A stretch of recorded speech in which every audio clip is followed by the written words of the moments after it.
by a very few people. I'll give you an example of what I mean. Symbolic example.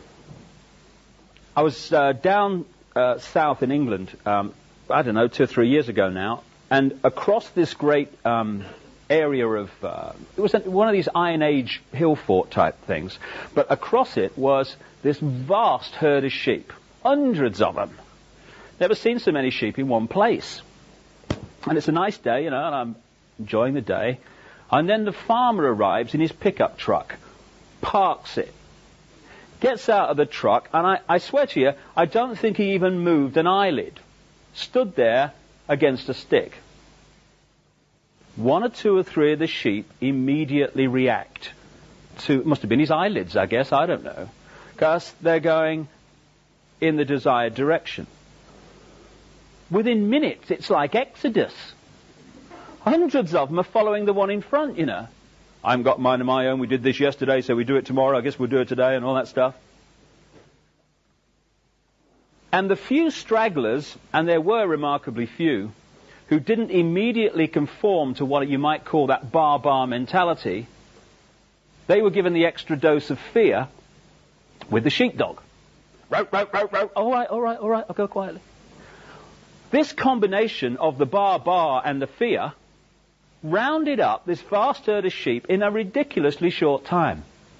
And I stood there and I thought, because I do from time to time, I'm looking at the human race here. This is how it's done. This is how a few can actually control the mass. Because you can't do it with tanks in the streets and soldiers at the door. There's too many people. It's like trying to physically herd sheep together. You can't do it. You'd need a man, maybe more than one, for every sheep to do it physically. You have to do it through the mind. Either through fear or through conditioning people to think the way you want them to think. So these hundreds of sheep were rounded up by one fella flicking his eyelids every now and again and a sheepdog dispensing fear. And that's how it's done in human terms also. It's amazing the extent to which we have given our power away, our spiritual power. When I come to the spiritual side of this, and I emphasize again not the religious in the second half of what I've got to say, it's all about taking our power back. Because once we do that, it's all over. The great pyramid of manipulation that I'm going to talk about tonight becomes impossible. But when we give it away, we're a doddle to manipulate. We've even given our bodies away, It's funny, this. It's, apart from our mind, it's the one thing that is us. We own it. But we've given it away. Brought home to me, I went into, National Health Service Hospital a little while ago with my boy Gareth, who plays football. And he's hurt himself playing football, hurt his hand, you see. So we go down the casualty unit to see if he's cracked the bone or something. So we go in this little cubicle thing, and this young doctor comes in, nice chap, and he pulls his hand around, and he says, it's not broken. He says, best thing for that is arnica. Now I've nearly fallen off the bench here. This National Health Hospital doctor is recommending this homeopathic type remedy. So I said, what do the authorities say about you recommending this then? He says, I don't tell them. He said, and he pulls 2 little bottles out of his pocket, and he said, people come to this casualty unit, he says, they're usually traumatized because of what's happened to them. He says, I put 2 little drops of this on their tongue, calms them down. Rescue remedy, I guess.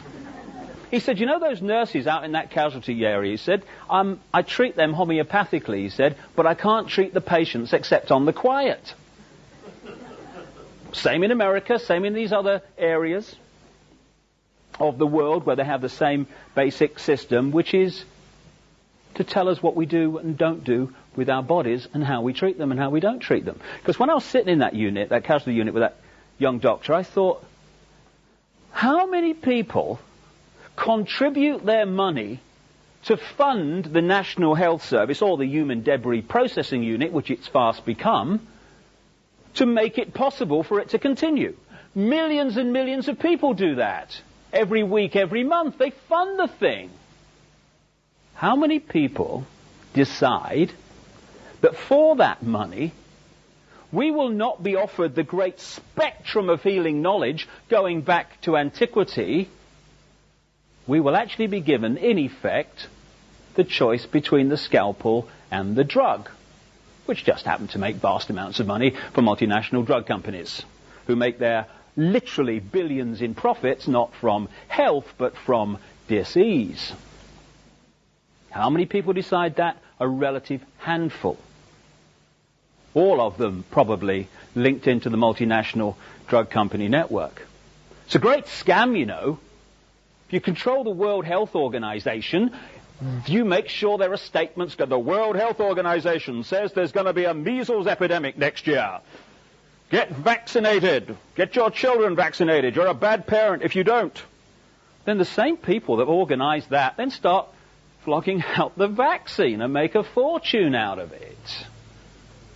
It's one of the things that I think opens up so much to what's really going on in the world is when we realize that the same force controls apparently different organizations. So this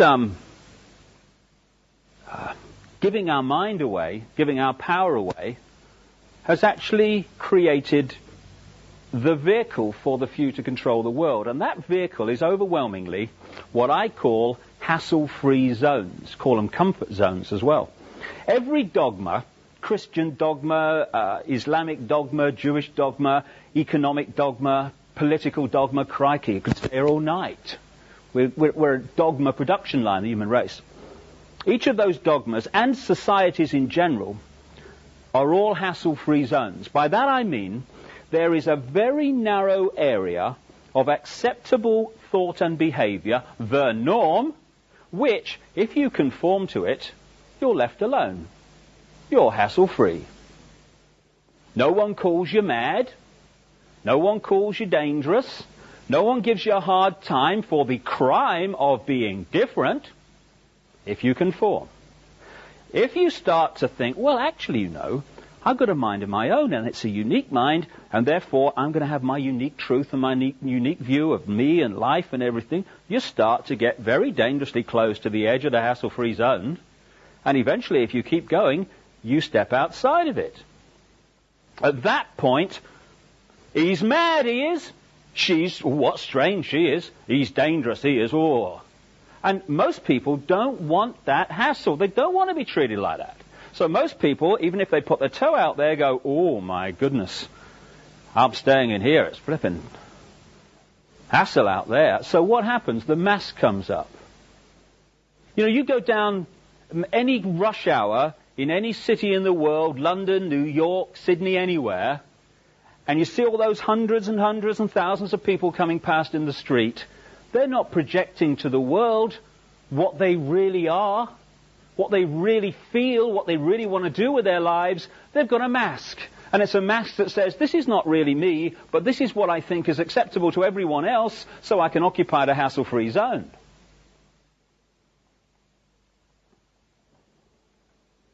And for me anyway, it's that war in the psyche between that part of us that I call I am me, I am free, that wants to flow with our uniqueness. The war between that and the part of our psyche I call, oh my God, which is at the heart of emotional, mental, and therefore physical dis-ease in the world. And what it's also created is a mass schizophrenia. Because not only are we slaves to impose thought and behavior as a human race, we're also the police force of all the other slaves. Hilarious, really. When you're on the edge of the hassle-free zone and you are thinking, if I go any further in what I say and do, even though I think it's right, I'm going to meet hassle for being different. You're not standing there thinking, if I do go any further, what will Bill Clinton think of me? What about the Prime Minister of Britain? What will he say? And the Governor of the Bank of England? We're not saying that. What we're saying at that point, shall I, shan't I express my uniqueness and evacuate a hassle-free zone, we're saying, what will me mother think? What about the neighbours? Oh, what about the blokes down the pub? Oh my God. In other words, what will the other slaves to impose thought and behaviour think about me escaping from it? We police each other. It's like having a cell full of prisoners, and once one of the prisoners finds a means of escape, it's all the other prisoners that run to block the exit.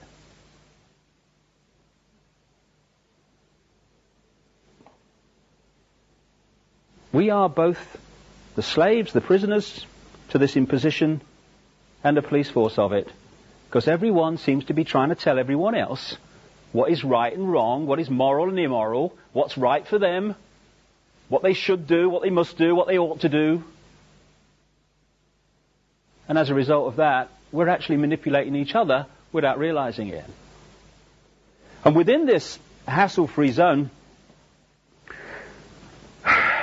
tremendous manipulation and indoctrination goes on. This hassle-free zone you could describe as the public arena. And if you look at the media, what is the media? The media is the collective police force of the hassle-free zone for anyone who steps out of it in public. People think, when you say the media is controlled and the media is part of this manipulation, that you must therefore be saying that there is a manipulator in every newsroom all over the world standing behind journalists saying, no, can't write that, you've changed that, this is what I'm telling you, you write that, okay, that's fine. You don't need all that. Once the structure, the mindset is there, then the media just does it without manipulation, although there are key people like media owners and stuff that are certainly kind of involved in what I'm going to talk about tonight. But in general, what does the media do? It defends and uses as its point of reference from which it judges everyone and everything the norm in society. In other words, what the hassle-free zone says is reality. Example, a few centuries ago, if we'd have had today's media, they would have dismissed as mad or condemned as bad anyone who said the earth was a sphere, was round, because the hassle-free zone's version of reality at that time was that it was flat. Once that reality flipped through weight of evidence and the hassle-free zone norm became the earth is actually a sphere, suddenly anyone who said the earth was flat was now off their rocker. So anyone, at any time, in the public eye, who says or acts in ways that are outside of society's norm at that time, is immediately jumped on by the media as mad or bad, because their reference point for sanity and reality is whatever the norm is. And there are several key mind manipulation techniques which are very, very powerful propaganda tools. The most effective and the most powerful, and it's used on us all the time, is something I call problem, reaction, solution.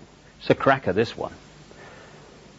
It's a mind manipulation technique that avoids not only opposition to what is the goal of the manipulators, it actually manipulates people to demand they do what they want to do anyway. And it's happening all the time. Once you see this technique and how it works, you watch the news and read the newspapers in a completely different light, because you start to see it happening. It works like this. you start by secretly creating a problem in the world and making sure someone else is blamed for it in the public arena, in the public mind. It could be a run on a currency, it could be a government collapse. At its most extreme, it could be a war. Because the 2 world wars in this century were funded, all sides were funded by the same people.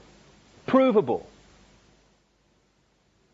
The same people that funded the Allies in the Second World War and funded the Soviet Union also funded Hitler through loans from America known as the Young Plan and the Dawes Plan, and also via the German subsidiaries of American multinational companies. Why would they do that? Why would someone want to fund all sides in a war? What is good is a war? Well, first of all, on one level, it makes vast amounts of money if you're lending money to all sides and you're also selling them lots of arms and all that stuff. But the fundamental reason for a war is to change the nature of post-war society. And what we saw in the First World War and the Second World War were massive global examples of problem, reaction, solution, which work like this. The problems created secretly. You then use the media, which isn't difficult, to wind up public opinion in relation to your manufactured problem to the point where public opinion utters the classic words, something must be done, this can't go on, which is always followed by, give my power away, what are they going to do about it? And at that point, those who created the problem and got someone else to be blamed for it wound up that public reaction, then openly, in the public arena, in the parliaments of the world, in the newspapers and on the television, offer the solutions to the problems they have created. And in doing so, they get vast numbers of people to demand what they want to do anyway. For instance, if you want more cameras in the streets. Crikey, they're going up all over the place in Britain. If you want more cameras in the streets, you want a more armed police force, you want more authoritarian laws, greater erosions of freedom, and you want the public to demand you do it, then get the public frightened of crime. Either let society break down so there is more crime, or emphasize crime to be worse than it really is in some areas. Get people frightened, and the first thing people do when they're in fear about something is they look for someone out there to protect them from what they're frightened of. So, get people frightened that they're going to be burgled, get people frightened they're going to be mugged in the street, and they'll demand you take the freedoms away. They'll demand cameras in the streets and more authoritarian laws. I turned on the BBC Radio 5 last year, and they had an item on cameras in the streets, because they're going up everywhere, these things, you know. You want money for homeless people? Oh, the economy's not too good, you know, you have to wait for these things. You want cameras in the street? They'll write the cheque. And this guy was from a council in East Anglia, Norfolk, I reckon.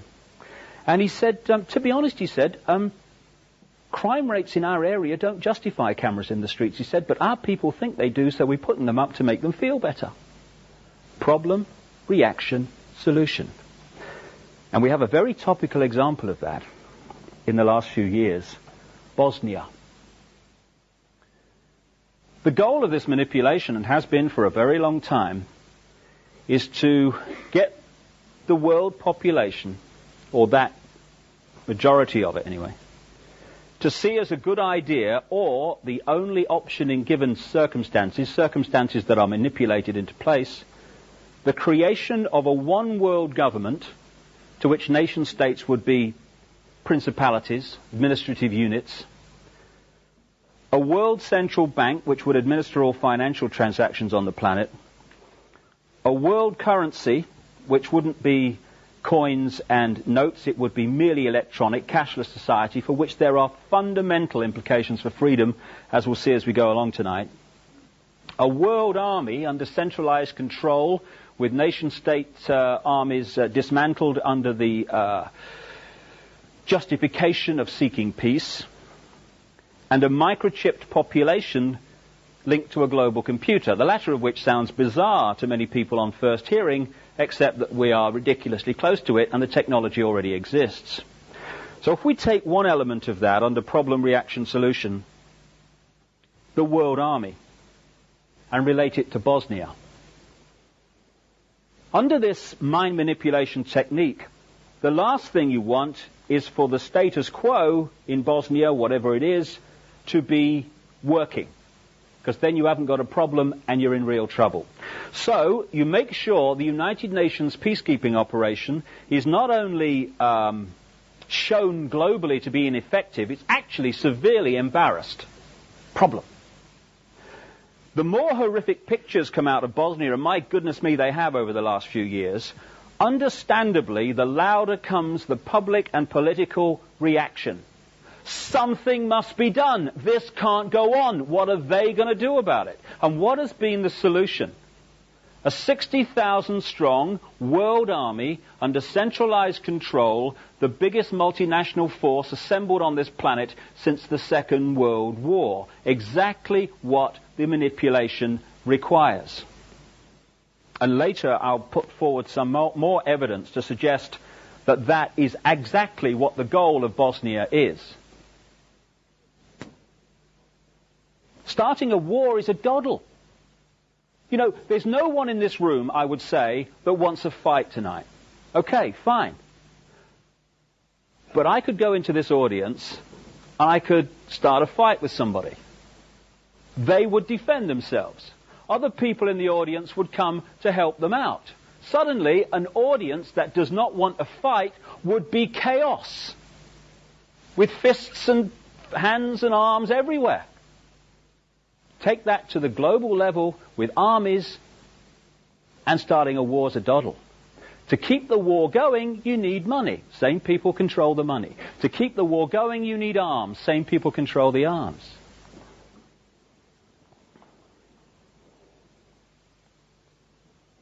The way that this can be done,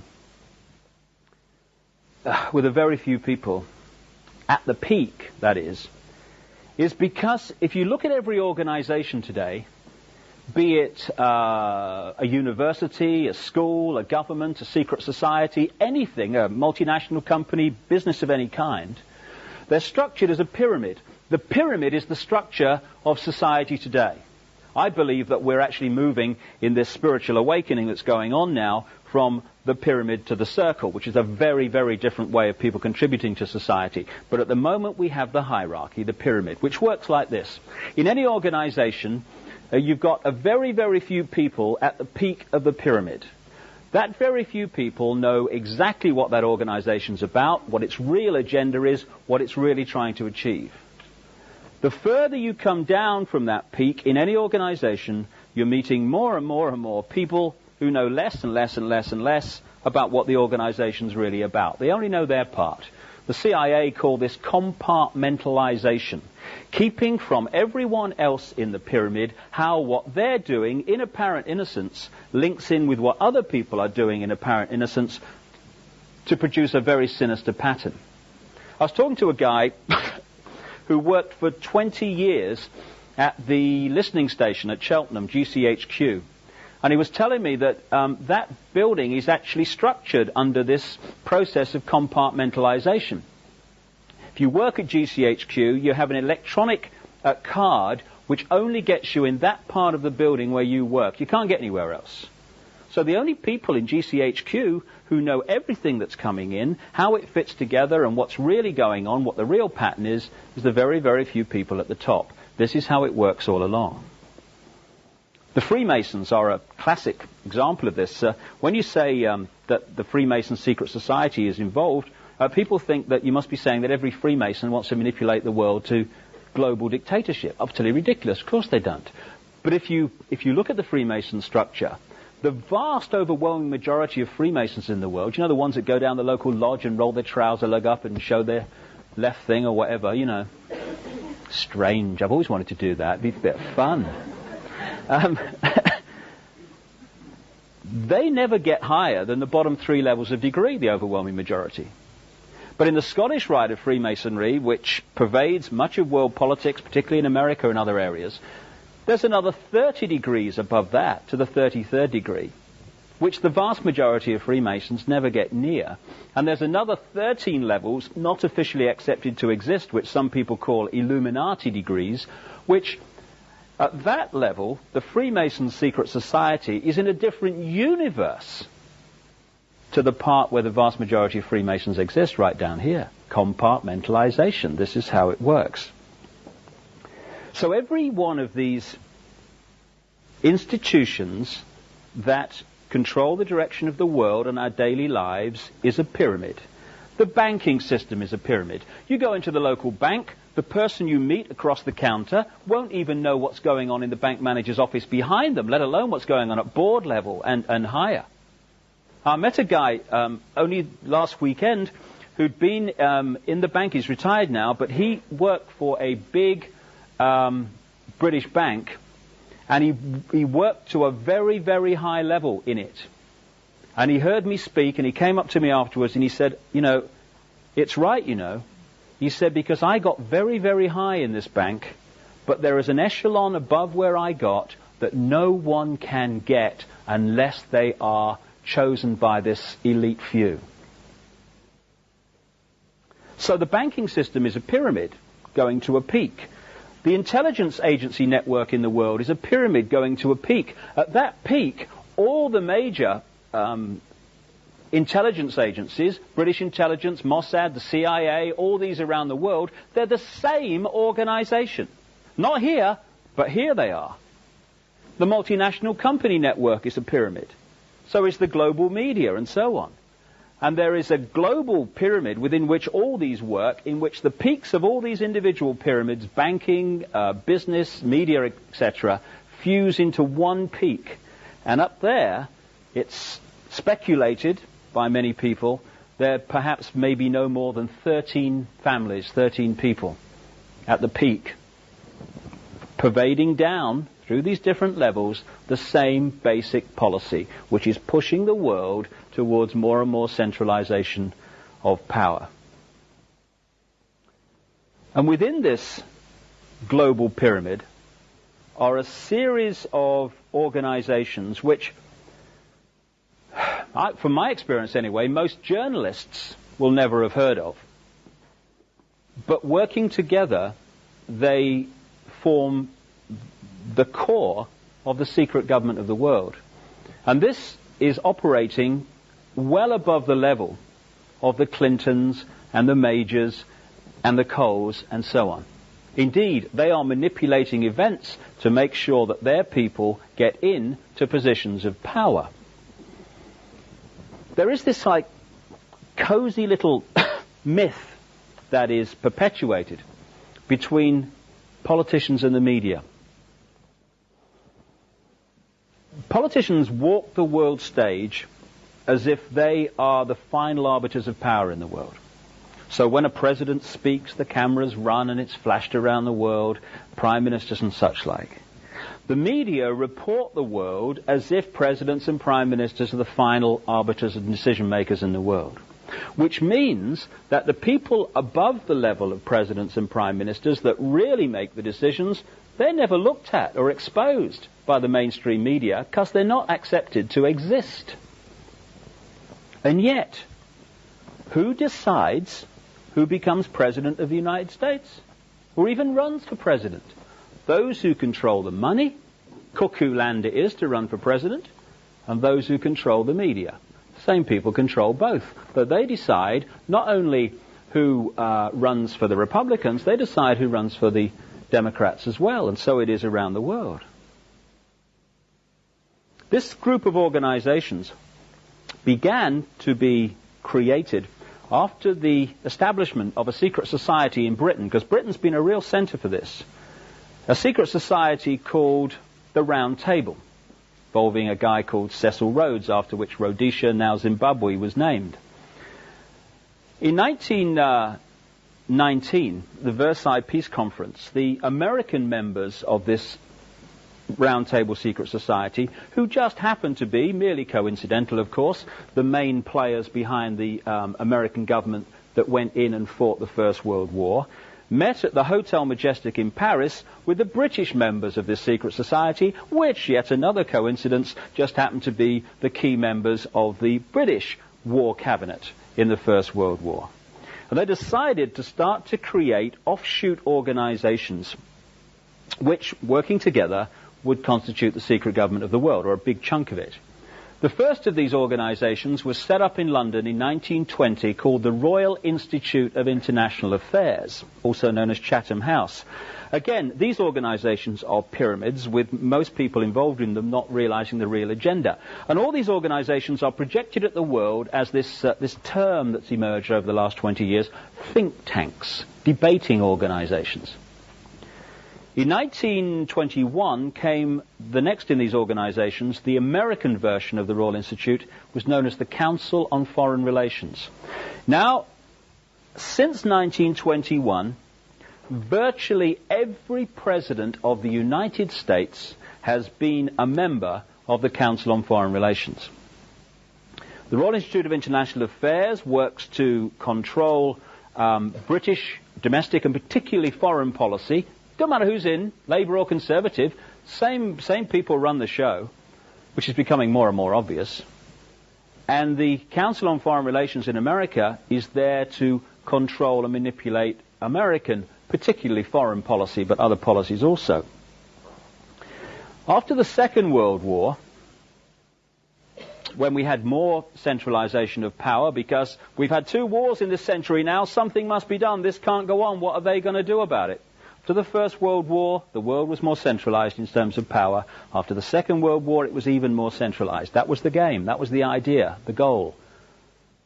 1954 came an organisation which today is probably the key organisation in this network, called the Bilderberg Group. Bilderberg Group met officially for the first time in 1954 at the Bilderberg Hotel in Oosterbeek, Holland, under the chairmanship of a member of the Dutch royal family called Prince Bernhard, who has an interesting CV. He was, according to many published works, a member of the SS before the war, worked for German intelligence during the war, and then became a major shareholder of Shell Oil after the war. The present chairman of the Bilderberg Group is Lord Carrington, former British cabinet minister and foreign secretary when the mistakes were made that led to the Falklands War.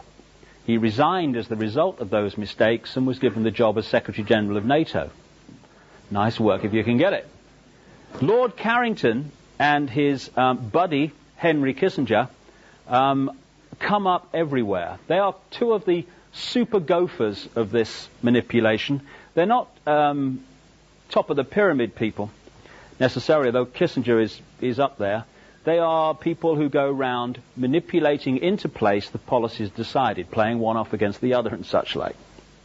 The Bilderberg Group, like all these others I talk about, have among their number the top people, and I mean the top people, in global politics. Not Fred Jones, MP for, Margate East or something. Prime ministerial, presidential, ministerial, and leader of the opposition level, I'm talking about. The top people in global banking, the top people in the global multinational company network, in the global military. The Secretary General of NATO is always there. Indeed, it's a Bilderberg appointment, that post. The top people in the global media. The Bilderberg Group has a steering committee which meets all the time, monthly, usually in Britain, to discuss policy and keep this program going of centralisation of power towards world governance stuff, which incidentally the European Union is a stepping stone towards. And then once a year, it meets somewhere in the world in very strict secrecy and has a big conflab with loads and loads of people from around the world coming in. They try very hard even to keep quiet where they're meeting, never mind what they're actually discussing. And I had a series of amazing coincidences when I was writing the book And the Truth Shall Set You Free, for reasons I'll talk about when I come to the spiritual, which put me in the right place at the right time to see things happen or gather information. And one of those things happened in relation to the Bilderberg Group. Last June, I was invited to stay with a schoolteacher friend of mine in Switzerland. The trip had been arranged for about 6 to 9 months. The tickets had been organised. It was all set a long time in advance. About 5 days before I left for Switzerland, I got a letter, a kind of round-robin letter, from a journalist in America who works for an alternative newspaper and has dedicated his life, in effect, to chasing these organizations, particularly the Bilderberg Group, finding out who's involved, what the agenda is, what they're trying to achieve and stuff. And even he, who does it full time, often only finds out where they're meeting very late in the day. So I get this letter, and it said, I've found where the Bilderbergers are meeting this year. It's in Bergenstock, Switzerland, and it happened to be just down the road from where I was staying at the time I was staying there. Thank you, universe. So I turn up. It's 3 hotels, 3/4 of the way up this mountain at Bergenstock. $1,000 a night suites. I had a bag of sherbet lemons, as I recall. The Park, the Grand, and the Palace. And it's like summing out a James Bond. I expected, the car chase to come past me any minute, that kind of atmosphere. Mercedes everywhere. And why is it, I wonder, that whenever there's Mercedes around, there's people like that, with shoulders like that, and big double-breasted suits like, and whether they've got bad memories, I don't know, but they've got little name tags on them, Was obviously something was going on and being organized. So I enjoy the atmosphere for a while. I think it's very strange. And I leave. And then I come back on the last of the 4 days they met. What a difference. Now I can't get on the mountain leading up to the hotels because the road is blocked by the Swiss police right at the bottom of the mountain. Across the mountain are military lookout posts. According to this journalist, in the early days, there were helicopters all over the mountain surveying the place. This is a private meeting of a private organization attended by many, many of the people we see on the news and in the newspapers every week and actually have the opportunity to vote for in this democracy that we're supposed to live in.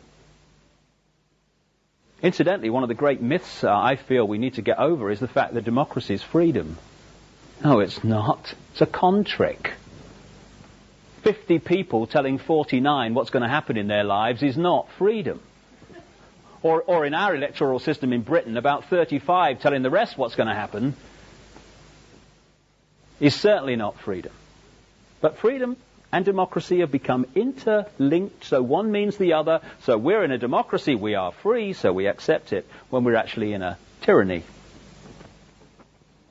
Anyway, I thought I'd play the ignorant tourist in Bergenstock, you see, which I did with remarkable aplomb.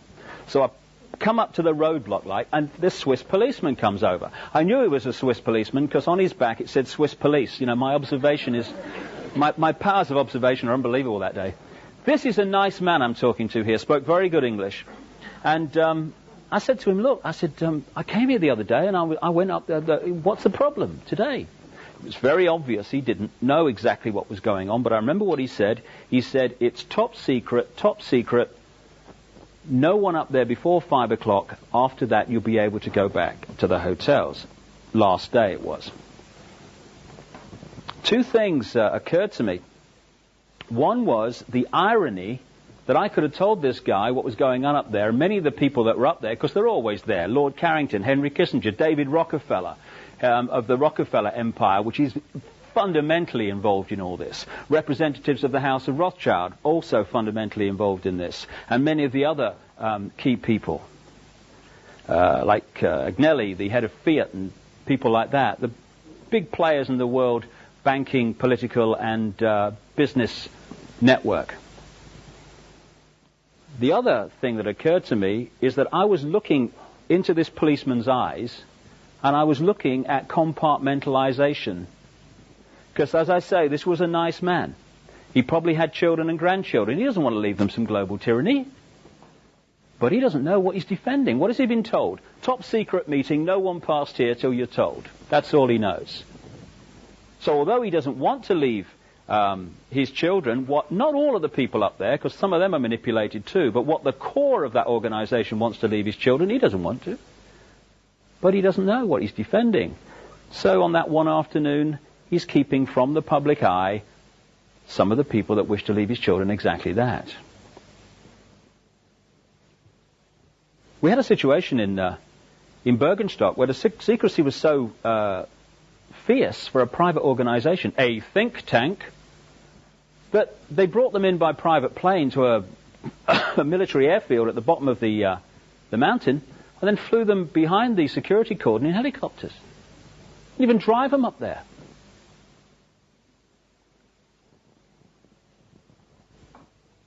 And it's amazing how if your attitude turns out to be the right attitude for the people that control that organization, how your career can soar after you're invited to these conflabs. In the 1970s, certainly outside of Britain, a virtually unknown, very little known, conservative opposition spokesman called Margaret Thatcher started being invited to some Bilderberg meetings. She goes on to be not only leader of the Conservative Party, but leader of Britain, Prime Minister, right through the 1980s when fundamental changes were happening to British society through something called Thatcherism. Interestingly, on the other side of the Atlantic at the same time, purely by coincidence, of course, we had Reaganomics, which just happened to be the same economic policies. Isn't life funny, all these coincidences? It couldn't just be that the same people made sure both were in power at the same time, because that economics was exactly what was required through the 80s as part of this plan for centralization on a global level. In 1991, even in America, a virtually unknown governor for Arkansas called Bill Clinton was invited to the Bilderberg meeting in Baden-Baden, Germany. Within a year, this guy is successfully running for President of the United States. In 1993, another relatively unknown Labour Party Home Affairs spokesman in Britain called Tony Blair was invited to the Bilderberg meeting in Greece, along with his opponent, the Conservative Chancellor, Kenneth Clarke, by the way. Within a year, Tony Blair is leader of the Labour Party and, barring a miracle, will become Prime Minister of this country. It's a great career move. The last 5 Secretary Generals of NATO, and I only know it's the last 5 because that's only as far as I've had time to check back. It's many more than that. The last 5 Secretary Generals of NATO, Bilderberg's group members.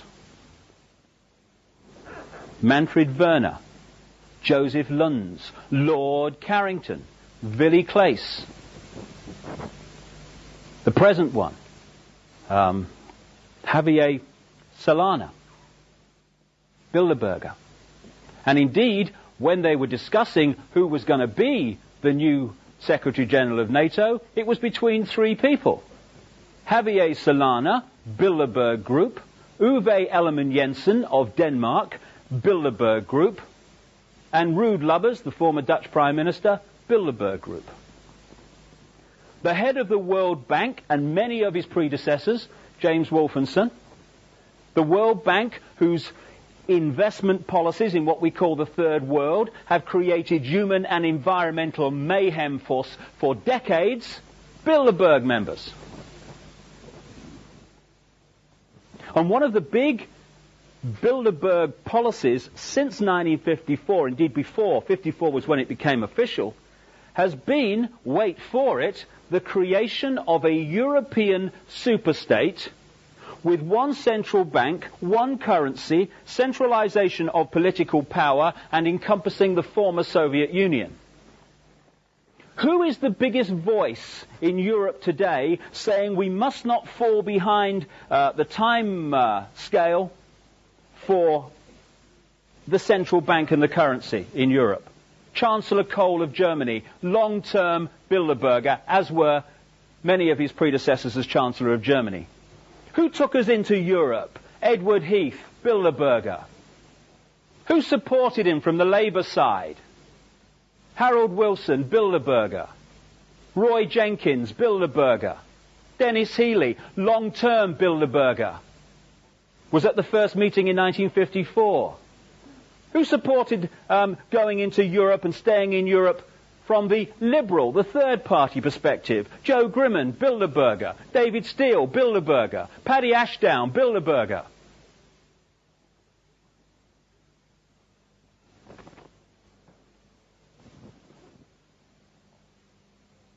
The key posts that control decision making, which pushes further and further towards centralization of power, all or most of which, increasingly all, are peopled by members of these organizations. Now this may be a magnificent coincidence, or it may be that we need to know what's really going on in front of our eyes here.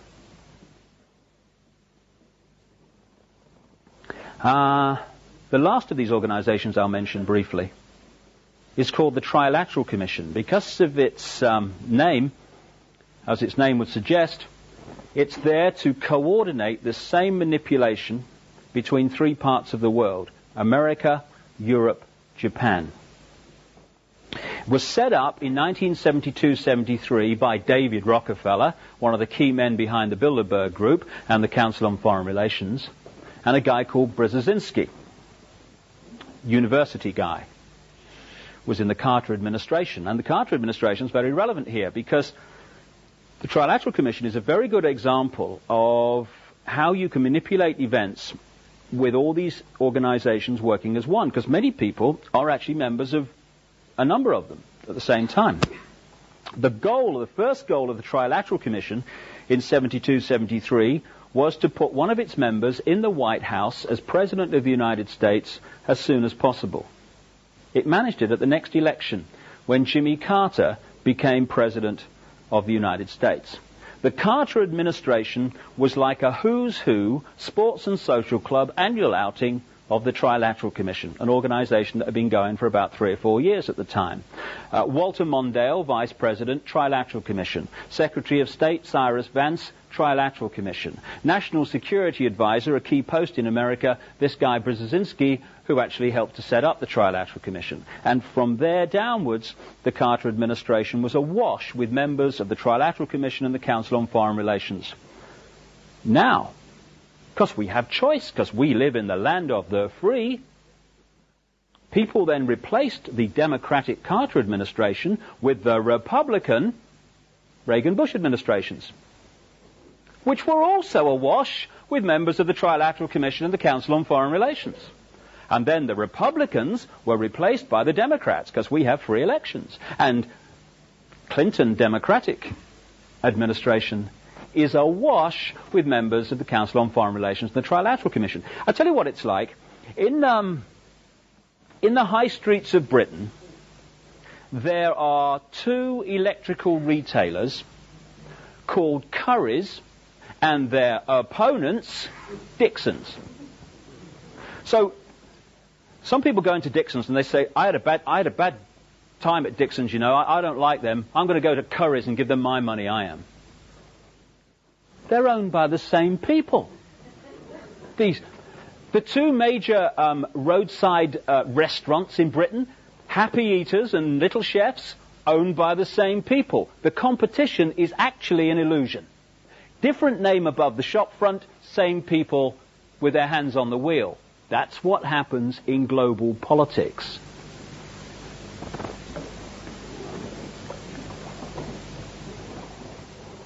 Why, you might understandably ask, aren't we told about this by the global media? Why aren't we told about these meetings which the alternative media can find out about with difficulty, but they can? And the common themes between people who are in the major positions in the world.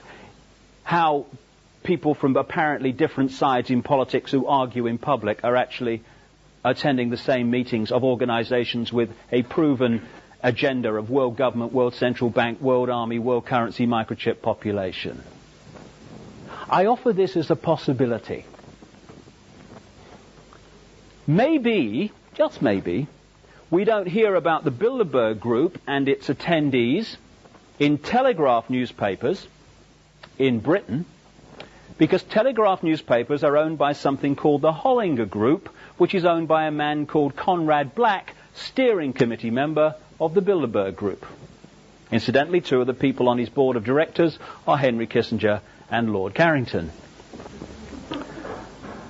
Maybe we don't hear about any of these organizations and their agenda in Rupert Murdoch's News International in Britain, which owns a stream of newspapers and Sky Television, very much involved with, of course, because the former executive chairman of News International and still a board member is a guy called Andrew Knight, core steering committee member of the Bilderberg Group.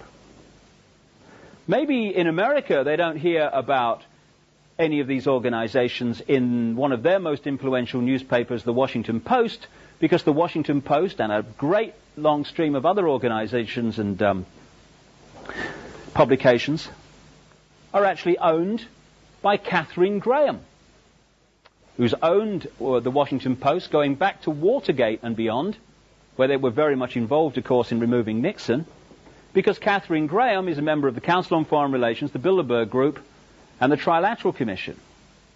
Key members within the hierarchy of the Los Angeles Times, the New York Times, and a stream of other major publications all around the world are controlled or owned by members of these organizations. None of them ever mentioned them. Isn't that funny? So what we're looking at here are organizations within organizations. So while apparently people in the banking system here appear to be isolated from the political system here and the media here, actually there is one central organization which actually manipulates and coordinates a policy among all these apparently unconnected institutions of the world. Which kind of brings us back to Bosnia. I believe passionately that Bosnia is a horrific case of problem-reaction solution, bringing into being, or very much closer, the establishment, the precedent established of a world army.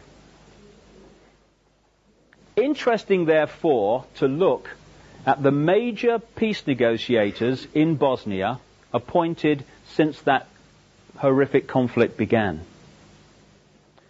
The first European Union peace negotiator appointed was Lord Carrington, President of the Royal Institute of International Affairs, Chairman of the Bilderberg Group, member of the Trilateral Commission.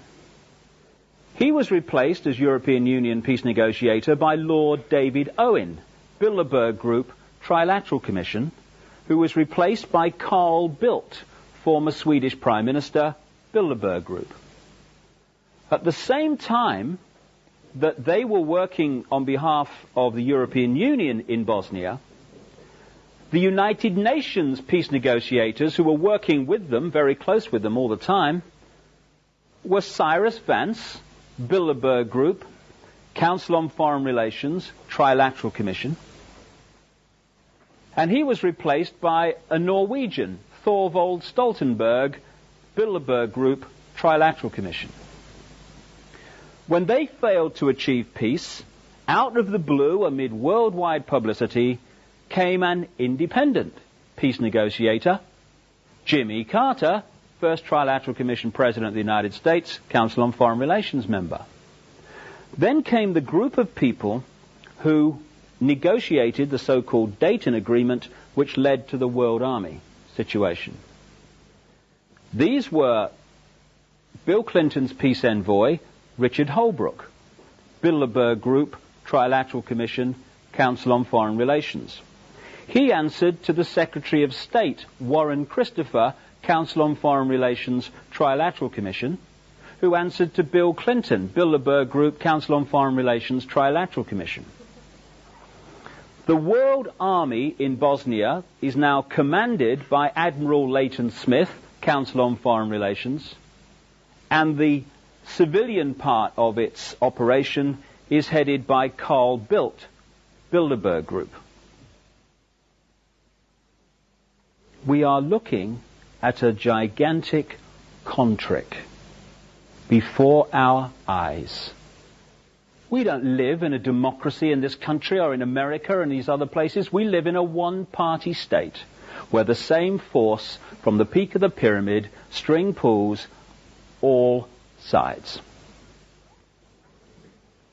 A few years ago, they had a democratic election in America, and what appeared to happen was that George Bush, Republican, was replaced by Bill Clinton, Democrat.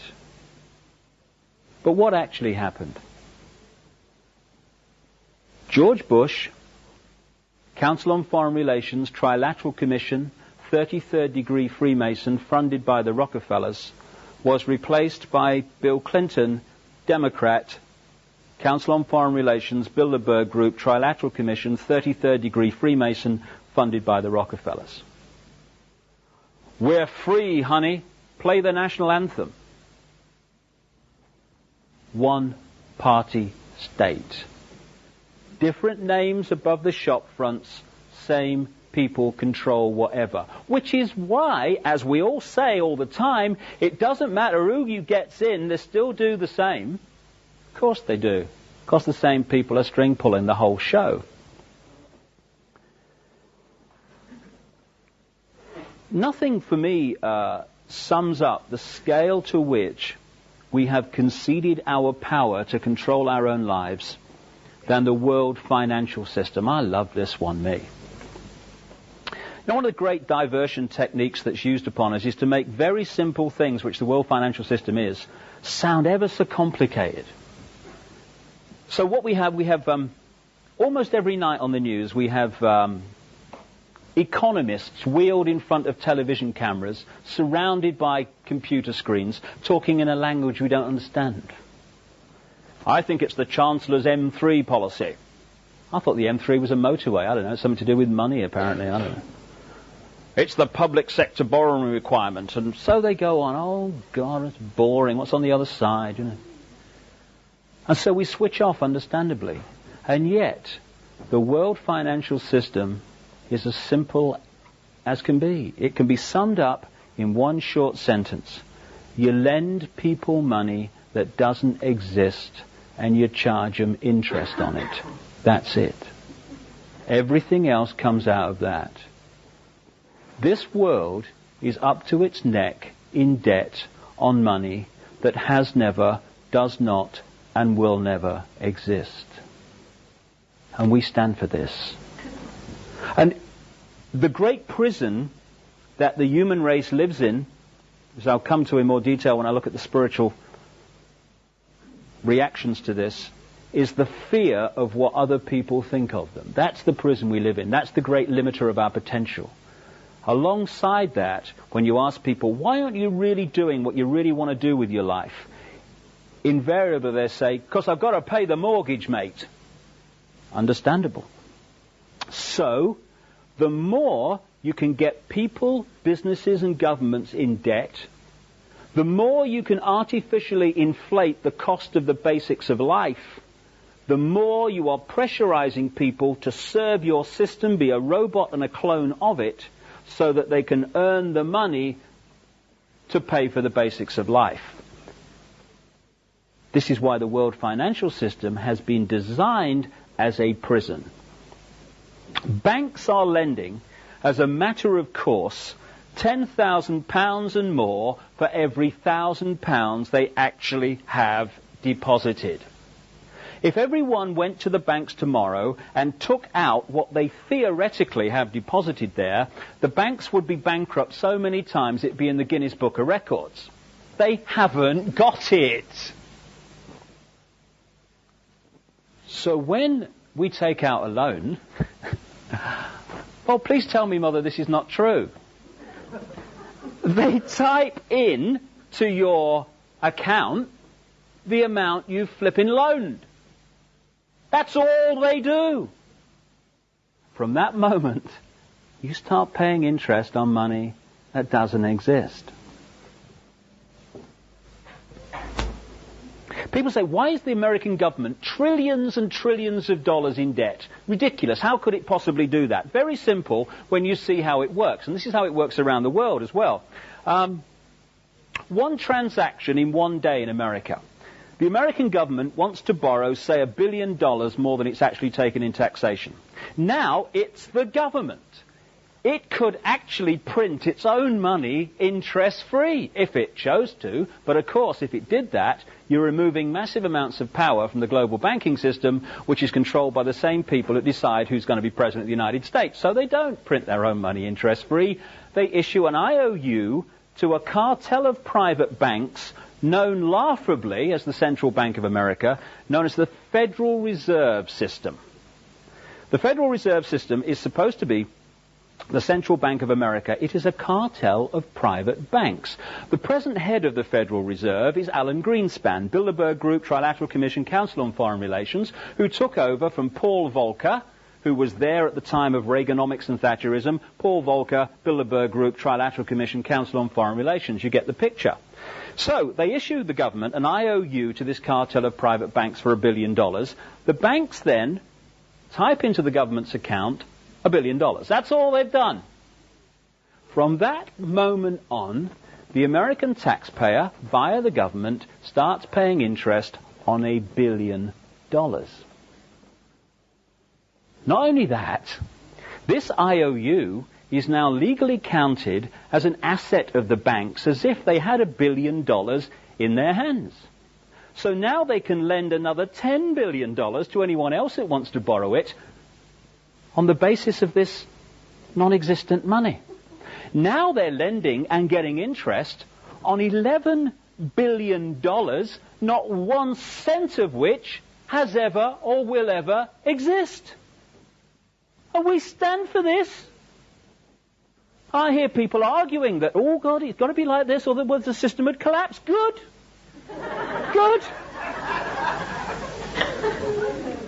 Hey, this prison wall's coming down. Get the bricks out, you know.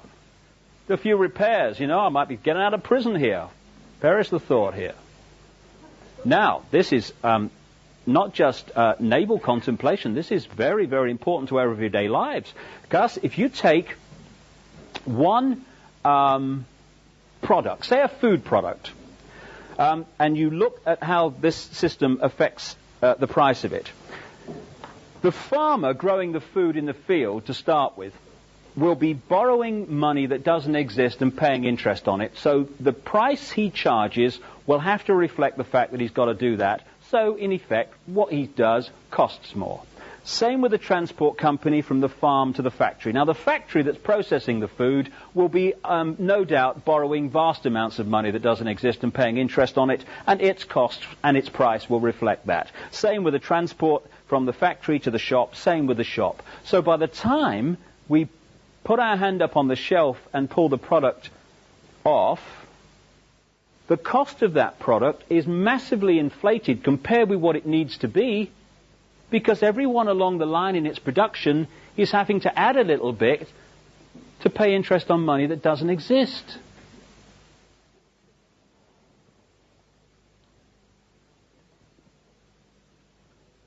Wake me up. This is why we buy 3 houses to live in one. We do this. I went up into the National Westminster Bank in Durham, the north of England, last year, and I got one of their mortgage leaflets. There it was in black and white. If I take out a loan to buy a house from the National Westminster Bank of £50,000, I will pay them back £152,000. I will buy 3 houses for the privilege of living in one, and my mortgage payments will reflect that. Therefore, the pressure for me to serve the system, to earn the money to service that debt, will be greater. And what did it say on this leaflet? The National Westminster Bank, we're here to make life easier. Great question that I found anyway, because all this is flipping opened up to me in the last few years. I didn't come out the womb saying I know it all. I can see what's going on. It's just information that's opened my eyes in the last few years. And one of the questions that I've realized opens up so much, it's a very simple one. Who benefits? Who benefits, for instance, from me accepting the version of events about the Oklahoma bombing and many other things that various media organizations and official governments and stuff are telling me is the right version of events? Who benefits? Well, who benefited from the Oklahoma bombing? Anyone who wants to centralize more power in the law enforcement agencies in America certainly has benefited from that. And as Bill Clinton said 24 hours afterwards, we must have an easing of restrictions on the military's involvement in domestic law enforcement. Problem, reaction, solution. And there's so much about that Oklahoma bomb that has never come to light publicly in the main arena that I've seen, and I tell you, the government version of events is a farce and a complete lie. Anyway, who benefits from us buying 3 houses to live in one? Another part of that question. Well, say the house costs £60,000. The builder who actually creates the thing and makes it a reality, he don't benefit from me buying 3. He's paid out the 60 grand. He's paid out of me buying 1. The guy who produces the materials to the builder so he can build the house, he's paid out the 60 grand. Everyone who actually creates the house is paid out of me buying 1. One person and one person alone benefits from us buying 3 houses, sometimes more, to live in one, and that's the guy who's lending us money that doesn't exist and charging us interest on it. And we stand for this. And a few people can't control the direction of the world. Well, we'll give our power away to this extent. It's a doddle.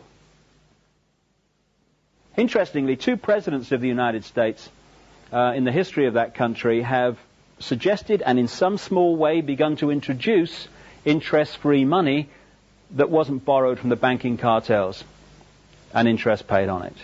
Those 2 presidents were Abraham Lincoln and John F. Kennedy. They have one other thing in common, you might recall.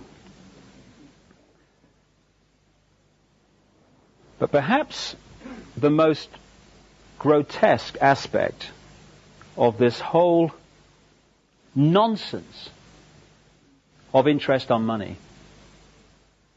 is what we call third world debt. Third world debt has crucified vast tracts of our fellow humanity and continues to do minute by minute. The third world debt is debt on money that has never, does not, and will never exist. Last time I saw the figures, around 400,000 children in Brazil died from hunger-related disease every year. And at the time I saw those figures, Brazil was the 2nd biggest exporter of food in the world. And the money received from that export, great chunks of it, were servicing interest on money that has never existed. And as one Brazilian official I was reading about recently said, most of the money that constitutes the Brazilian debt never left the computer systems of Wall Street.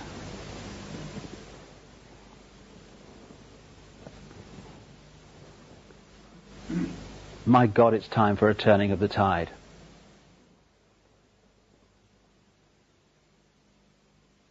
Why can't governments print their own money interest-free and lend it to people interest-free so we buy 1 house to live in 1 house instead of 3? So we don't have to inflate the price of everything because everyone's got a service interest on money that doesn't exist. Why? Because it's possible. The will is not there. And why is it that no political party that I've come across anywhere in the world that has any chance of forming a government is actually suggesting that that be done? Because the same people that control the banking system control the political system in the global one-party state.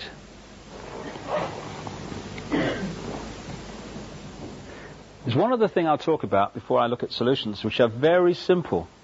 Very simple.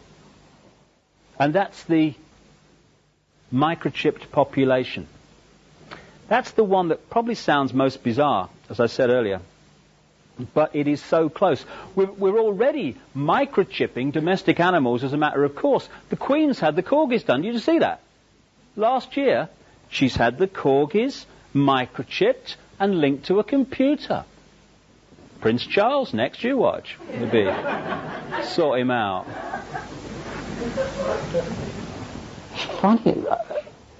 The technique that is being used to bring in the microchip population is another major mass mind manipulating technique.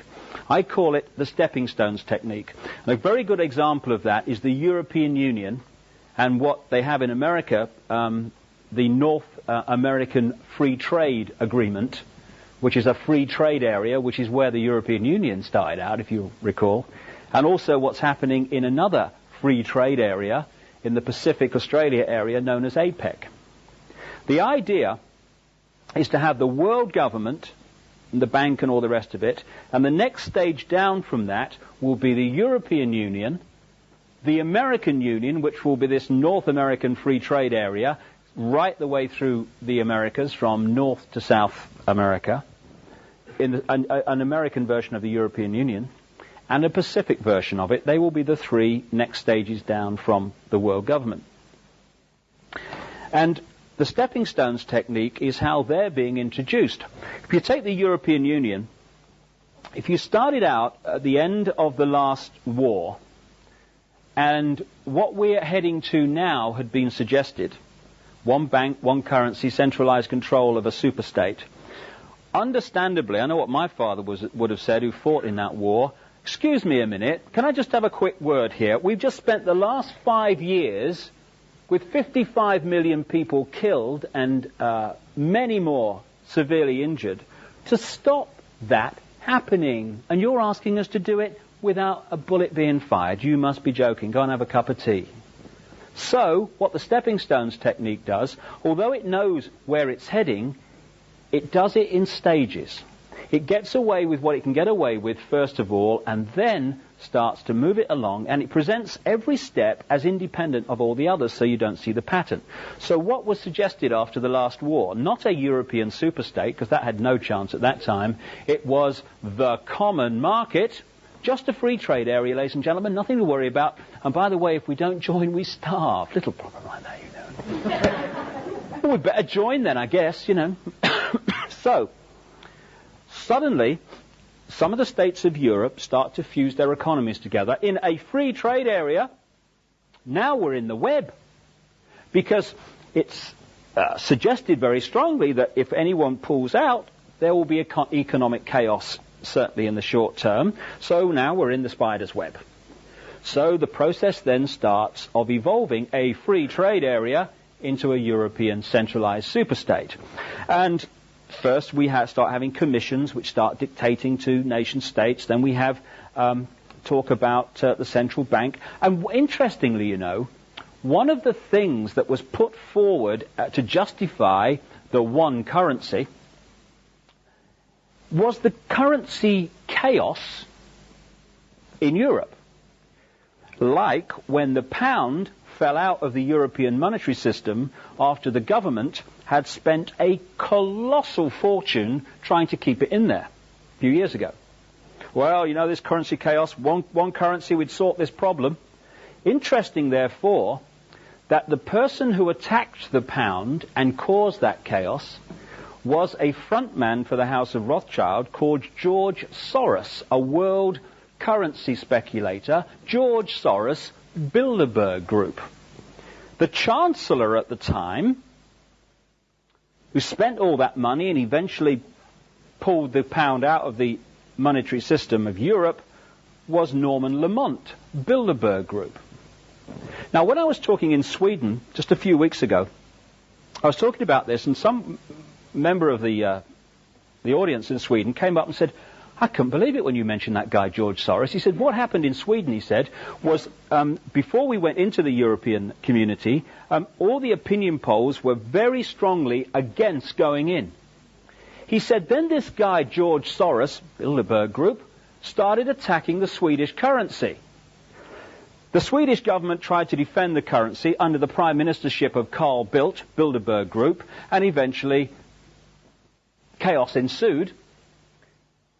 And a great fear started to go into the Swedish psyche of, oh my goodness, we need protection. What's going on here? We can't stand alone. Even speculators are taking our currency apart. After that, the opinion polls for going into the European community flipped to the majority saying yes, and in they went. So now, stepping stones, we're now in a situation where we are light years away from what we actually joined. Stepping stones. Only now are some people saying, excuse me, have you seen how far we've come? It's interesting that right along the line, as the stepping stones are put forward, anyone who challenges the stepping stones is then manipulated into continuing the journey. I was speaking in Denmark at the time I was in the Swedish area also, and what they did was had a referendum which voted against Maastricht, against the European Union. They then had another referendum not long afterwards, which then said, yes, we'll go in. And as one national newspaper editor in Denmark said to me, he was told by one of the big pro-Maastricht people in Denmark, we're just going to go on having referendums until we get the result we want. That's how it works, because we are in the land of the free. So that's the technique, and it's being used to bring in the microchip population. And the big stepping stone to that is the cashless society. Coins and bits of paper might not seem to be a great defender of freedom, but they are for this reason. If you go into a shop now, or a garage or whatever, and you hand over cashless money, electronic money, a credit card, they put it through that machine. And they say sometimes, oh, I'm ever so sorry, the computer won't accept your card. And if you've paid the bill, you might be a bit surprised, but you've got an alternative at the moment. So you say, oh, well, okay, I'll have to check that out. Okay, I'll pay cash.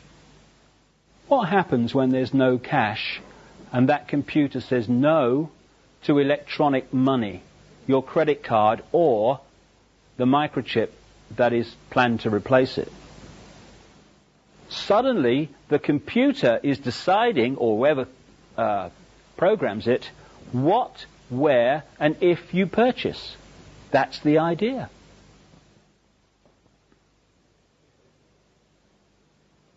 And if there's one thing in all this that is most important to reject, in my humble opinion, it is microchipping of people, because the implications are enormous. Some electronics people who've seen this sort of thing emerging have started to speak out. I've been reading some stuff by a guy in America called Carl Sanders, an electronics wizard.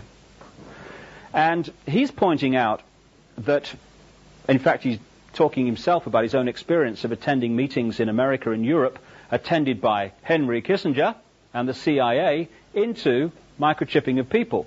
Not is it right, is it moral, but how do we get them to accept it? And as he points out, once people are microchipped, it's not just messages going from the microchip to the computer that should concern us, it's what's coming the other way. According to him, they can create, through this means, mass hysteria, mass depression, in other words, manipulate our emotions, and isolate one microchip in one person. I got some idea of the possibilities when I realized how Sky Television works. You know this satellite television network we have in Britain? Well, if you want to join the Sky network thing, okay, you send your money off or whatever, and they send you a card. And it's programmed to descramble the channels you paid for. Very straightforward.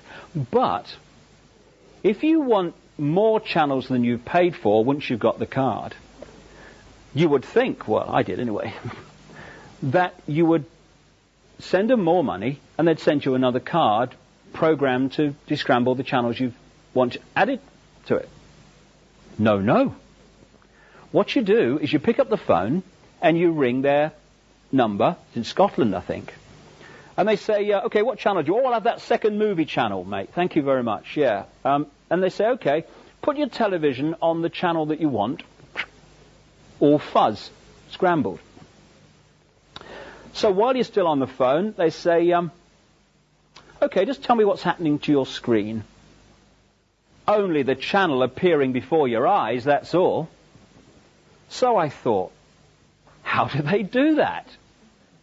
I heard about it, gave them a ring. How do you do that? What they do is they send out a signal from this central, what do you call it, technology, I guess, and it goes to every decoder linked to the Sky system, but only your card with your number on it picks it up, it reprograms the card to take the new channel, and it comes up before your eyes. When you think there are two types of science in the world, there's the one that is taught in the universities and appears on the television, and there's another one that is light years ahead, secret science. What they can actually do compared with what we see they can do with things like the Sky television example are vastly, vastly advanced. I read a book called The Robot's Rebellion, and I talked about this microchip population idea. I'd already been surprised by the speed of it. I turned on the BBC a few months ago, and whether you saw this, it was funny. Tomorrow's World, you know the science program on the BBC? They had this item on microchipped people, see. What they said was, there's this problem with health records. I thought something must be done then, I suppose. The problem, apparently, was that they don't keep health records for long enough. So they're suggesting microchipping people with their health records to overcome this problem. Now, I never went to university, but I can actually see a solution to the problem of not keeping health records for long enough. Keep them longer. There you go. Let's all go and have a cup of tea. That's that sorted out. No,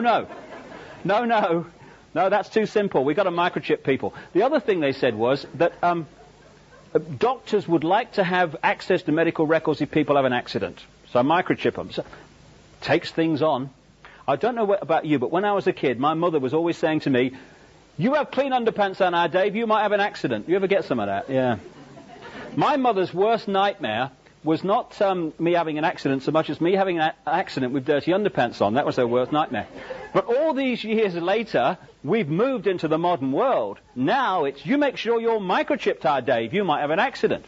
Anyway, in this item, and I checked the date, it wasn't April Fool's Day or anything like that, they had this woman who had had an operation and had been microchipped with her medical records. "Oh, it's ever so convenient," she said. I'm eating the cushion in the front room by now, you know. And then what happens, you know in the supermarkets, they got that thing they put across the barcode? Doctor walks into shop with one of them, rubs it up her front. Up on the screen comes this woman's medical records. I thought, I'm going to wake up in a minute here, you know. But at the end of the item came the key little clip, not very long, by the managing director of the company that's produced the technology, the microchip. "This is just the start," he says. "We can put on this chip medical records, financial records, passport details, social security details, prison record, the flipping lot." Exactly. That is the idea. And it's been moving along, unmolested, for a very long time, because its great power is secrecy, and when you think that so much of the mainstream media is controlled by the very force that wishes to bring it about, it's not surprising that so little of it has come out. But I feel we're now in a time of enormous change, a great jump in human evolution. And therefore, an energy of change is bringing this stuff to the surface. And its secrecy, its great power, is being unveiled. And I certainly don't want to be seen to be condemning the people I have talked about. And, I mean, I've heard some people who've investigated this without the spiritual balance, and they're saying, "Oh, hang 'em, rubbish." The people involved in this manipulation are, yes, exhibiting their state of being at this time in their eternal due well to acknowledge and think about. I don't talk about the Carringtons and the Kissingers and the Rockefellers with hate in my heart or condemnation. I just think we ought to know what's going on so we can stop it going on. Because what I've just described is actually a massive statement about us, because it can only happen because of us and the fact that we have conceded our right to our own power and our own control of our own lives. And I'm going to talk for a little while about something that may seem to be totally unconnected with what I've talked about so far, but it is actually the reason it's possible, and it is the reason that we are the generations that are in the process of removing this nonsense and turning this planet from a prison to a paradise, which is what it really should be. When the top of my head exploded and this awareness started appearing in my mind that challenged both religion and this world is all there is science, I heard this line, "We create our own reality." And I thought, yeah, that sounds right to me. But there has to be a means through which we do it, because there is no such thing as the paranormal and no such thing as the supernatural. They don't exist. Everything that happens in creation is the result of the natural laws of creation and the interaction of energy. What we call the paranormal and the supernatural is merely that which the system wishes to push away. Because, again, I have this word I use sometimes, opposames. Opposames are people and organizations who appear to be in opposition, often appear to be extreme opposition, but actually they're just the same attitude to life with a different dress on. I love the far right and the far left. I love that one. The far right, as symbolized by Adolf Hitler, is into centralized control, military dictatorship, concentration camps. The far, far left, as symbolized by Joseph Stalin, the absolute opposite to that, is into centralized control, military dictatorship, and concentration camps. Yeah, great. It's great to have choice in the world, isn't it? And opposames also applies to religion and science, because they appear to be in opposition, but in one way they're exactly the same. They both survive only through the suppression of knowledge. What we call science, which I understand comes from a Greek word meaning knowledge, and much of our science is an insult to the word knowledge, because it's not about the pursuit of knowledge, it's about the defense of a belief system.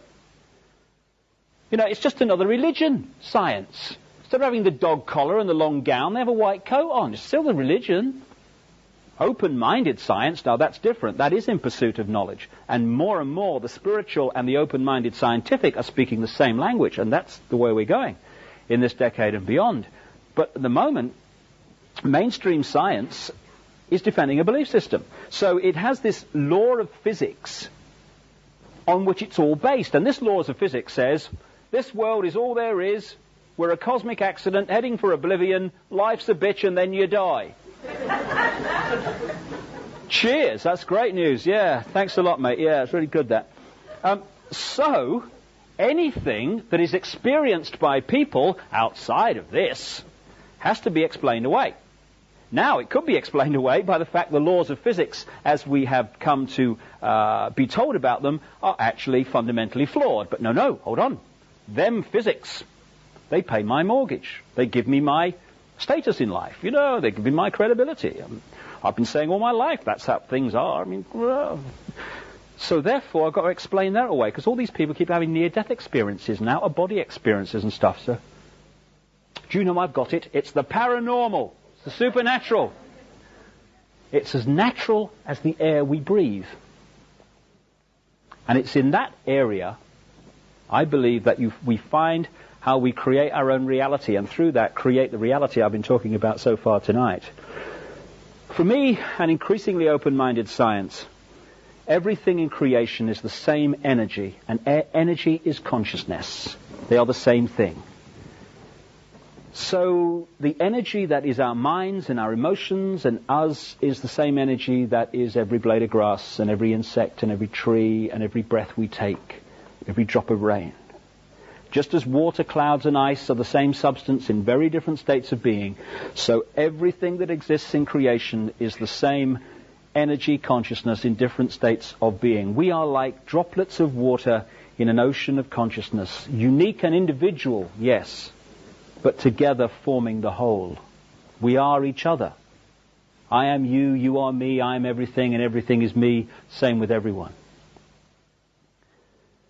And this gigantic, infinite mind we call God, or whatever name you want to put to it, operates on multidimensional frequencies. It's interesting, because of the influence of religion, when anyone talks about kind of the afterlife, we look up. Have you noticed that? On the flaming roof or something, I don't know. Want to go to heaven? Get a ladder. You know. But for me, an increasingly open-minded science, creation is actually broken up into wavelengths, frequencies, sharing the same space. All the radio and television stations broadcasting to this area are occupying not just the space around my body, but the space my body is occupying. We're on different wavelengths. Therefore, one radio station, unless it's very close in its frequency to another, operates in complete oblivion of all the other wavelengths. Everything that exists in creation is sharing the same space that our bodies are occupying and our minds are occupying. What is that line we hear? The kingdom of heaven is within you. Everything that exists is within us. So when our consciousness, thinking, feeling, emotional us, that part of us that is eternal, enters the physical body, the genetic spacesuit as I call it, to experience this physical life, this three-dimensional frequency, world, dimension, we are not a blank sheet of paper. We are already unique. The unique sum total of all our experiences. And I've noticed this with my boy, Jamie, who's 3 now. Because my mind's been open to this in the period he's been alive, I've watched him develop. And he has manifested his own unique character, what he finds funny, what he finds fearful, all these different things without any outside influence. Because he wasn't born into this world as a blank sheet of paper. He was born unique. We're all unique. This uniqueness is broadcast out as a magnetic electrical pattern. For me, everything that exists is magnetic electrical energy. So, when people talk about hands-on healing, you get, it's the devil. Or, bloody strange, mate, load of rubbish, mumbo-jumbo. What is hands-on healing? It's not faith healing. It is the passing on of electrical magnetic energy from one person to another.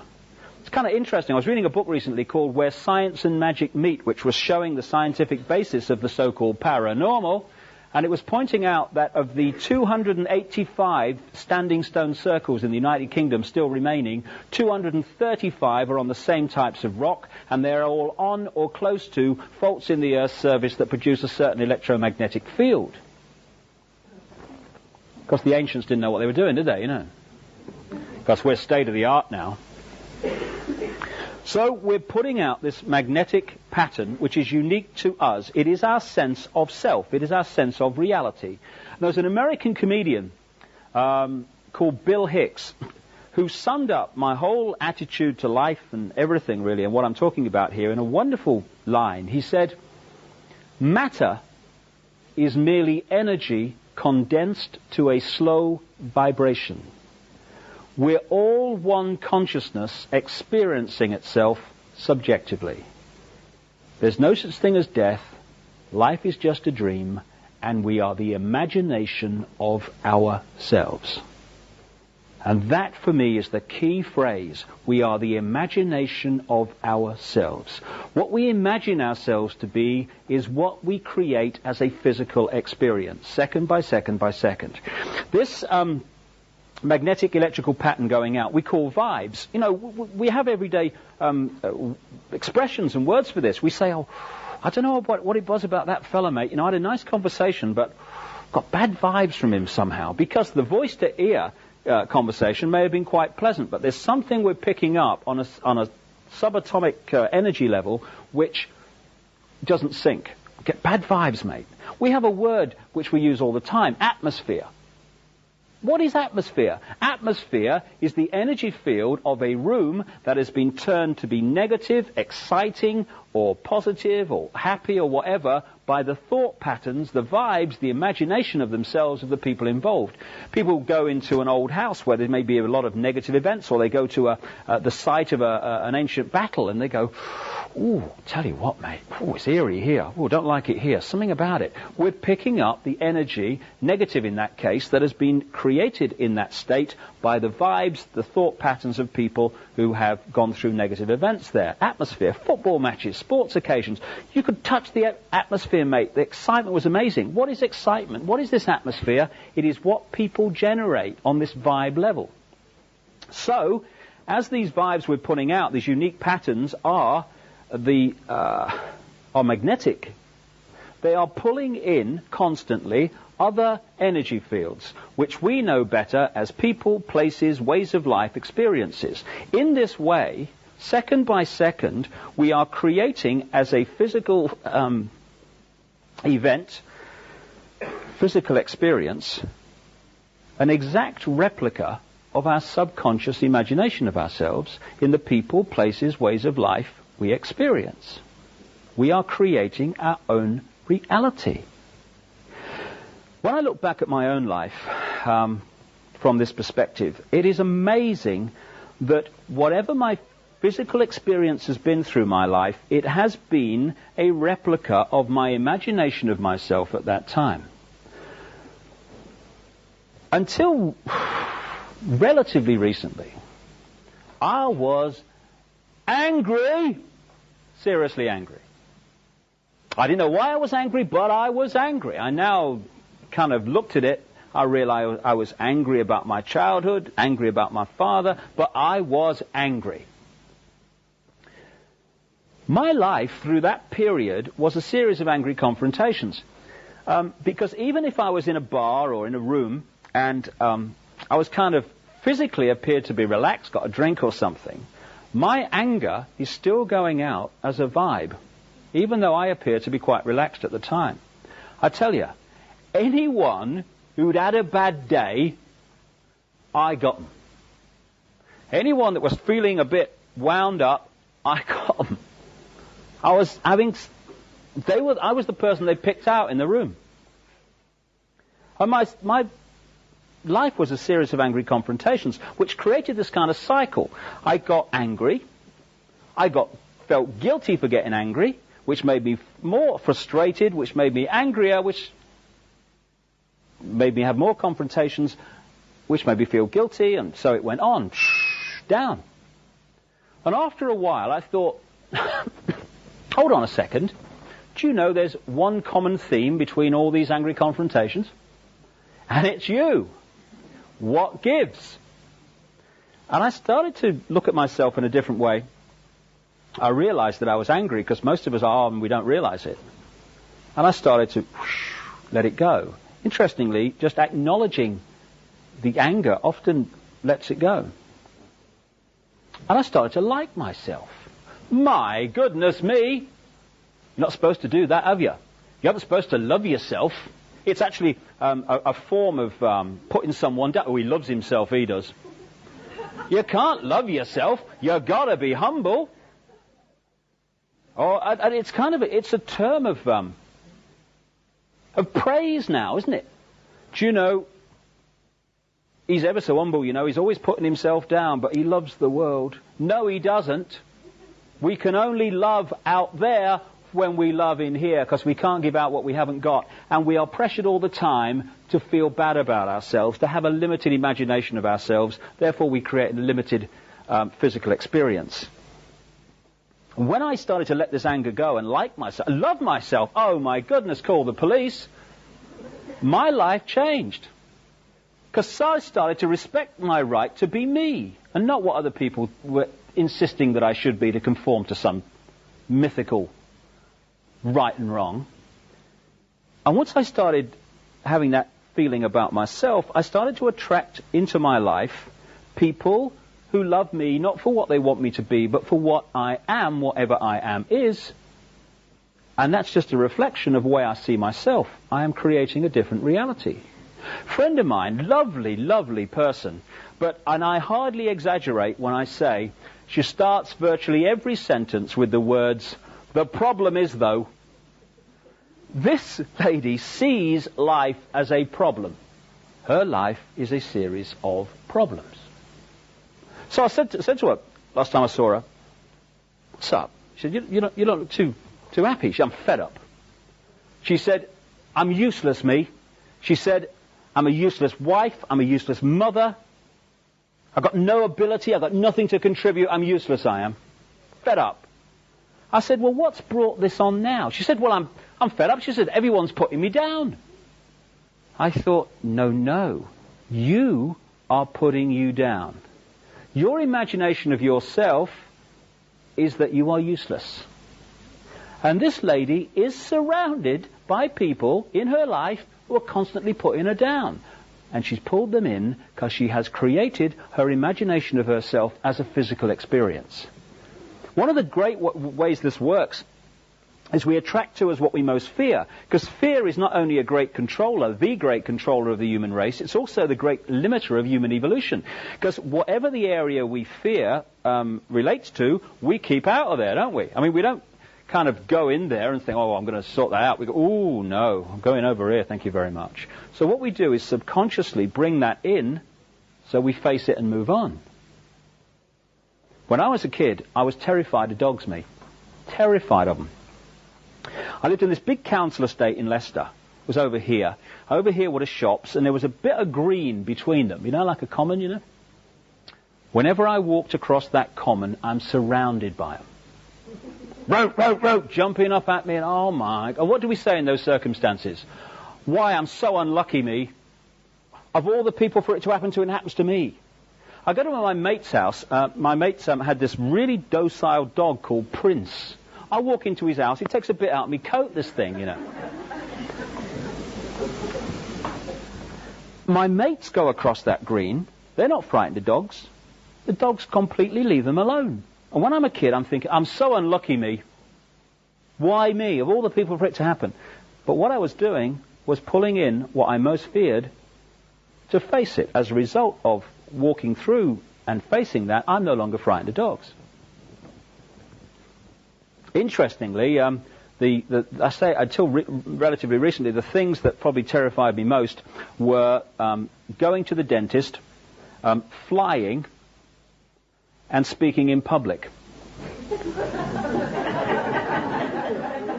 And being ridiculed.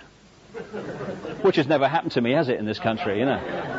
My worst nightmare would have been having a tooth out on a plane while making a speech to the laughing passengers. That would have done me in, that. But as a result of facing all of those fears that I've just said, I don't fear any of them anymore. Because fear is our creation. It's a choice. We can choose to fear or not to fear. So this process of putting out our imagination of ourselves and pulling in a physical reflection of that is at the heart of the human experience. And the most destructive state of mind, and my goodness me, we've all been there, it's possible to be in, is poor me. The victim mentality will always reproduce the victim reality. This world is awash with victims because this world is awash with people who have been conditioned to see themselves as victims, powerless, under the control of somebody else. Therefore, they create that reality. And we've all been there, as I say, but for some it becomes like permanent squatters' rights in the psyche, the victim mentality. And it doesn't matter how you fuss around and run around someone who's in victim mode, poor me, someone else is in control of my life and they must do something about it, and oh God, I'm ever so unlucky. Doesn't matter how you try to help someone like that, they'll always be in victim circumstances because the vibe they're putting out will constantly pull in that physical reflection. The change, which is why vision is so important, the change that gets the victim out of that situation is to realize there are no victims, only states of mind that perceive themselves to be victims. The moment we say, hold on a minute, hold on a little, I'm not a robot, I'm not a clone, and I am certainly not a victim. I'm in control of my life, and I'm going to get out of these circumstances that I'm in at the moment because I've created them and I'm going to get out of them. At that point, the vibe changes. So what it pulls in changes. Suddenly, people get bits of luck. And amazing coincidences happen. You'll never guess, mate. It was ever so lucky. That guy came into my life at just the right time and helped me get out of that circumstance. I couldn't believe it. Not luck at all. Creation by a changed state of mind. So if we are creating our own reality by our imagination of ourselves, this is at the heart of how all that I talked about in the first half actually has been created and is allowed to continue. What are we bombarded with throughout our lives? Messages about limitation, about the fact that we can't do this, and I can't, I could never mentality. A fear of experience, because so much experience is denied to us by people saying, you can't do that, you shouldn't do that. Religion has bombarded the psyche with born sinners. Great start in life, that, isn't it? So we're constantly being hit by this sense of limitation. I can't, I could never, I'm frightened to. So we have a limited imagination of ourselves. I remember I was brought up on this big housing estate, and I was kind of conditioned to believe that because I was like working class, that my life was basically sorted. Because there were two types of people in the world. There was us and there was them. And as I was an us and not a them, that was fundamentally important and at the heart of where my life would go. I was born working class and I'll always be working class. Not planning to evolve then. No, all right. Limitation, limitation, limitation. And it manifests itself in this great line. The ordinary man and woman in the street. I don't know about you, I have never in my life met a single ordinary man or woman ever. All I meet are extraordinary people. But we are conditioned to see ourselves as ordinary. Ordinary man and woman in the street, I got no power. Therefore, we play that part. We read that script. We act out on the movie of life, this three-dimensional holographic movie we're part of here in this three-dimensional world. We play the part. And therefore we live that reality. Limitation of I can't, I could never, I'm ordinary. So we set up the circumstances in which those who see themselves as ordinary can be manipulated by those who realize the game.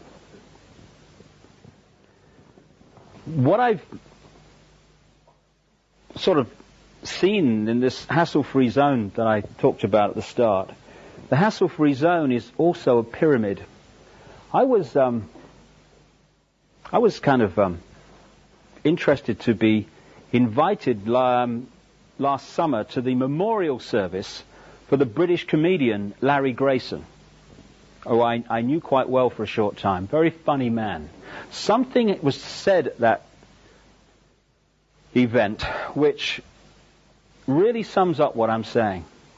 Larry Grayson alone was a unique man because the man who left the dressing room was the man on the stage when the curtains opened. They weren't two Larry Graysons.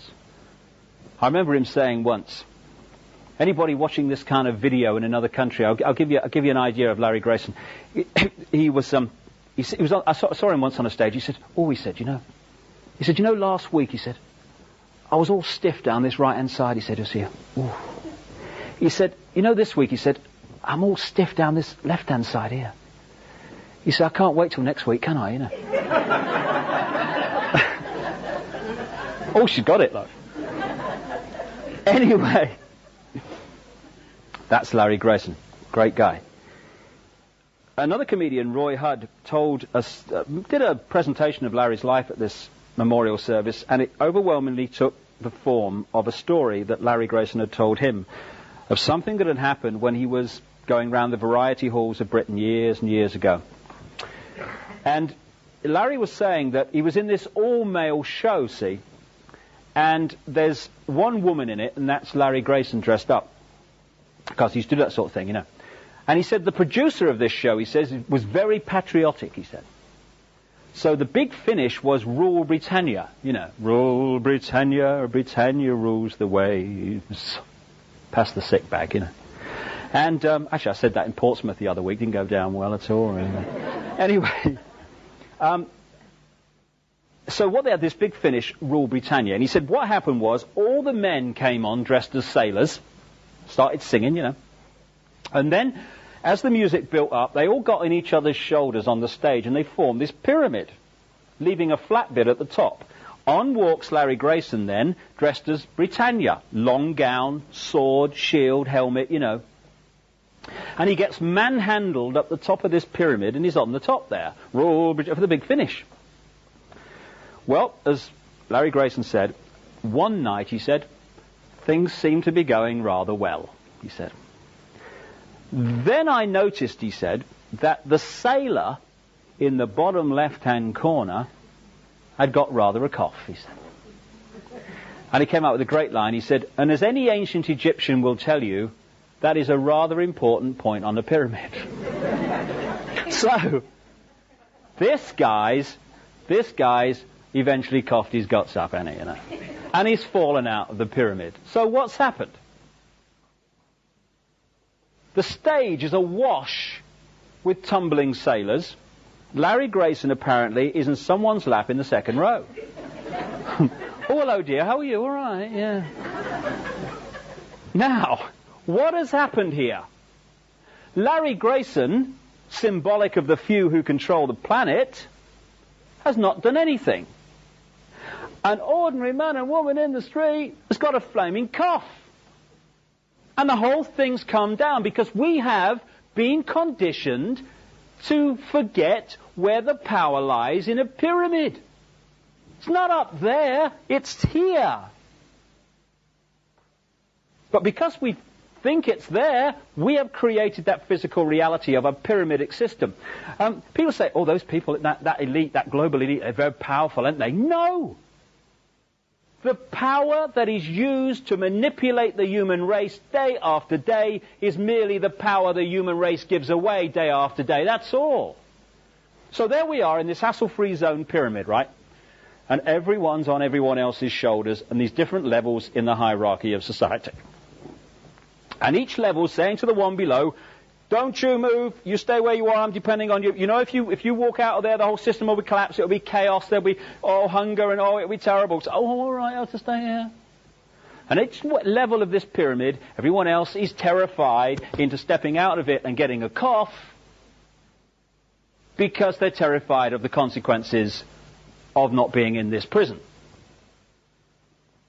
And at the top of this pyramid, being held up by this fear, are a very few people who are passing down through the different levels the messages they want the whole pyramid to accept as reality.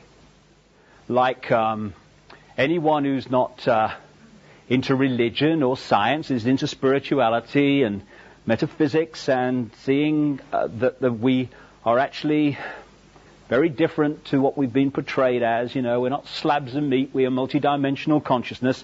Right, well that's a problem, because if we realize they're multidimensional consciousness in control of their own lives and destiny, that means we can't control them. So therefore we must persuade them that's right. Okay, that staff, pass it on, it's the devil. Oh, all right, thank you very much. It's the devil. Oh, it's all devil, they're talking about it's the devil, you're Satan. Or they try the other approach, they're off their rocker. Oh, yeah, they're bloody mad, they talk about, oh, yeah, pass it, oh, yeah, no, I think so, yeah, my mother told me, yeah. And the other thing they pass down, on which we all pass on, you are free. You are free. Pass it on. We're free. Oh, great. We're free, honey. Pass it on. We're free. Oh, we're in a democracy. Oh, yeah, it's great. We're free. Don't need to cough. Because we're in a democracy and we are free. But what are they actually saying, this freedom? They're actually saying, you are free to watch Noel's house party. For people in another part of the world, that is an insult, an intelligence insulting program, in my humble opinion, but never mind. They are saying, you are free to watch the National Lottery live and contribute to the latest form of taxation in this country. You're free to do that. You're free to watch the gladiators knock their flipping heads together. And Dallas and all this other stuff. You're free to watch all that. You are free every year to have more and more dots on your zapper button, and you're free to press any one of them and have your intelligence insulted by 99% of them. You're free. Oh, thanks. But you are not free to say what you really think without hassle. You're not free to be what you really are and express what you really are. You're not free to live your life as you see fit if it is outside the manufactured norm. You're not even free to live in one house and pay to live in one house. You have to buy 3.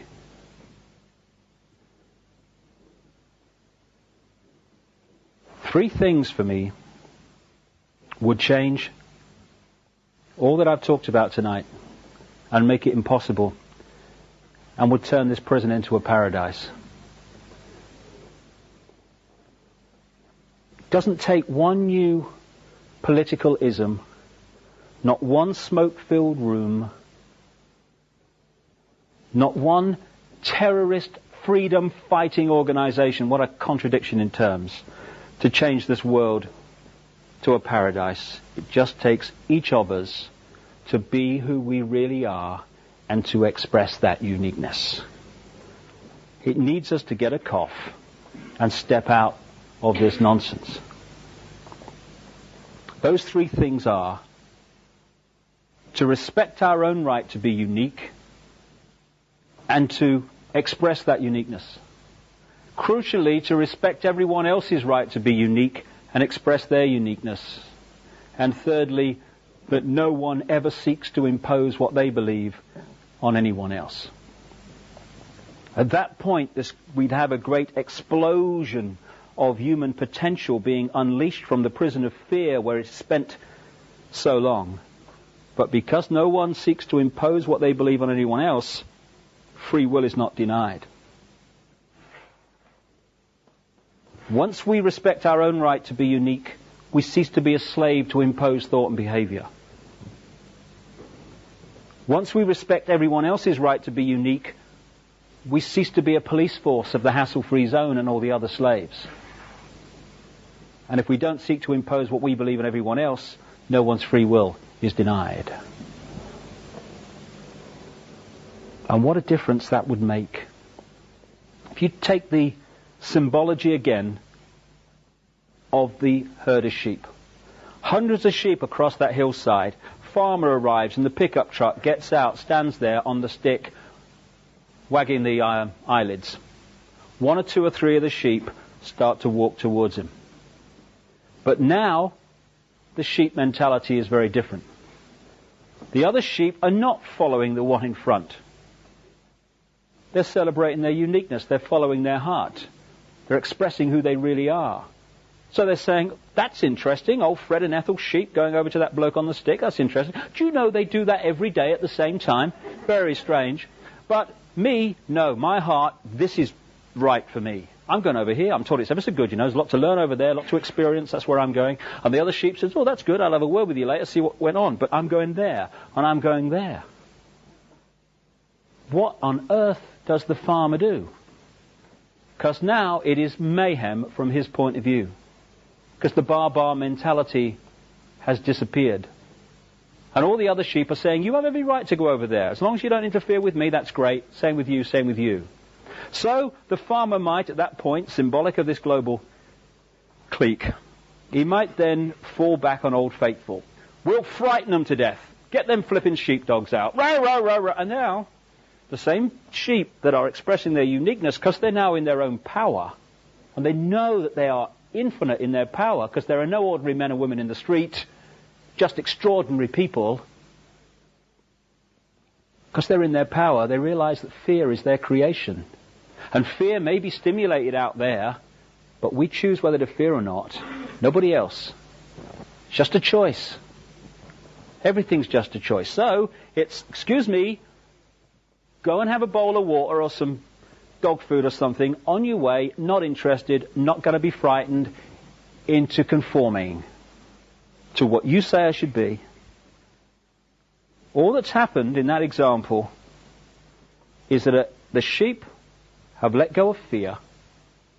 They have let go of fearing being what they are, unique. And the whole situation has changed. And if you bring that into the human experience, everything that I've talked about tonight becomes impossible once we express our uniqueness and stop condemning everybody else for expressing their uniqueness because it differs from what we think they should be doing. And for me, we are the front of the snowplow generations here. There is a global awakening going on that's changing the nature of people's perceptions of life.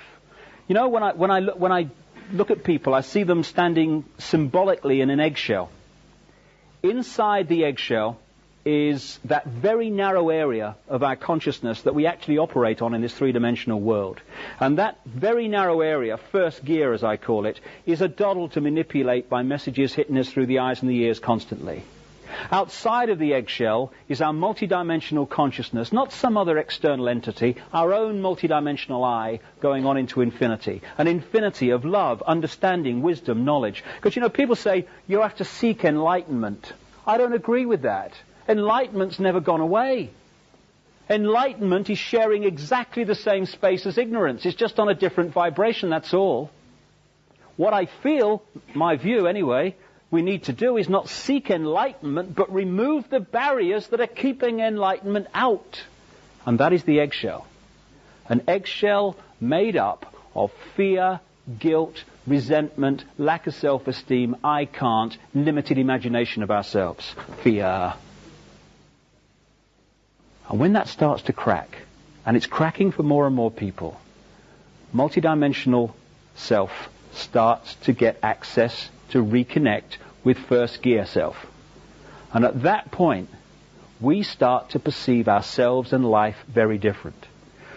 Symbolically, I feel that what's happening is there are vibratory changes going on around the planet as a natural course of human evolution, which are cracking this eggshell, this low vibrational energy that is our prison. And so the light, if you want to call it that, the multidimensional self, the infinite self, is starting to get in and reconnect with this self. Suddenly, and I get 2,000 or 3,000 letters a year now from people of all walks of life, increasingly from around the world, and the same experience is being experienced by all these different people. And that is, they're saying, I'm seeing myself in the world very differently. Why haven't I seen it before? It's so obvious. Because now the eggshell's cracking. And it's not first gear that's making the perception process in this world. It's multidimensional self. We're becoming whole again. We're becoming what we really are, but have forgotten we are. The front of the snowplow generations are taking from our parents and grandparents, not because they're bad people, because they're just passing on their programming, we all do, which are basically about run with the herd, don't cause trouble, keep your head down, and as the Japanese have a saying, don't be the nail that stands out above the rest, because that's the first one to get hit. Love that one. And we're passing on to our, not just our children, but to ourselves, because this is a really here and now thing, thought patterns that say, you be you, whatever you is, and respect everyone else's right to be them. And the people between that and that are our generations. If we can let go of our own fear, we can remove fear from the world. Because the world is merely the sum total of human imagination of ourselves. When we change our imagination of ourselves, what we call the world dramatically changes. The world is just a second-by-second physical replica of the human mass imagination of ourselves. When we let go of our sense of limitation, our sense of fear, our sense of I can't, the world ceases to be a prison, because we have created it. There's a wonderful singer in this country, a German called Gila, who, it's a lovely song, which goes, we are the power in everyone. We are the dance of the moon and the sun. We are the hope that will never hide. We are the turning of the tide. If we can turn the tide within ourselves, from freedom or to freedom, from fear, then we turn that tide outwardly in the planet. And all it is, like everything else, is a choice. A choice between fear and love. That's all it is. We can choose to be frightened. We can choose to hate. It's a choice. Or we can choose not to fear, and we can choose to love. Not love on the basis of I love you if I fancy you, darling, but I love you because you exist. I love you whatever. I love you without condition. And if we want to change the world, it has to start with self. Fear, anger, hatred, condemnation, dictating what other people should be, that's the world we've got. That's the prison. But paradise is waiting. It's a thought, an attitude away. That's all it is, a choice away. Love. If we love each other and love the world, our lives are fundamentally changed and the world is fundamentally changed. And we are the generations, strange as it may seem when you survey the world today, we are the generations, I passionately believe, who are going to love the world into the paradise it really should be and was always designed to be. Changing the world is not something in the future anymore. Oh, I hope it'll be better for the kids. It's here and now. We're going to see it happen. Another song, the chorus of which I'll finish with. Love can build a bridge between your heart and mine. Love can build a bridge. Don't you think it's time? More and more people across this planet are screaming yes to that question. And we are the generations who are going to love the world to a paradise. Thank you very much. Thank you. Thank you. Thank you.